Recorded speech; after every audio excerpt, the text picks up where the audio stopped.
السلام عليكم. وعليكم السلام. شو عم تشتغلي خالي؟ عم بشعل نار مشان كاسة شاي أفطر. الشكوى يا الله ما في شيء والله بوظة. على هاي النار بدك تعملي شاي؟ ايه الشكوى يا الله ما في روز ما في شيء عندي. وأنا بيركب بالأوضة يا حالي ما في. والله بعلم حالي ما حدا بعلم فيني غير الله. احكينا عن وضعكم، انتم من وين؟ من حلب نحن وناس حيين وجينا وهيك الشكوى يا الله صار فينا. الله بعلم حل حال ما حدا بعلم فينا غير الله. وين غرفتك انت؟ وين ساكنين؟ هون اوضتي. عندك غرفة غير هاي؟ ايه هذيك هي مشان اسوي نار اسوي هي. يعني هاي مطبخ؟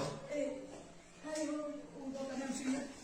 فيها اسفنجه حاطيها كلها مشقشقه وفيها الحرام وبنام هون وببرك هون.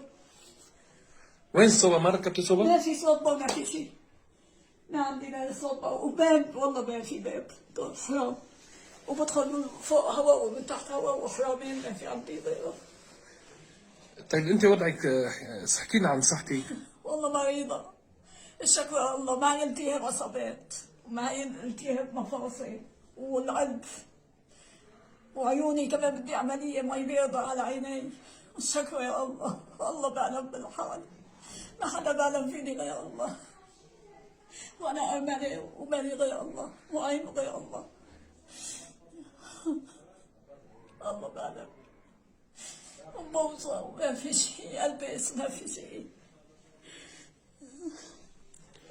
طيب هاي الدخنة اللي هلا شغلتيها ما بتضرك؟ بتضرني التهاب عصبات صدري والله صدري عم بوجعني والله والله شاهد علي مريضة وصدري عم بوجعني وما بمشي هيك شوي عم بوجعني رجلي.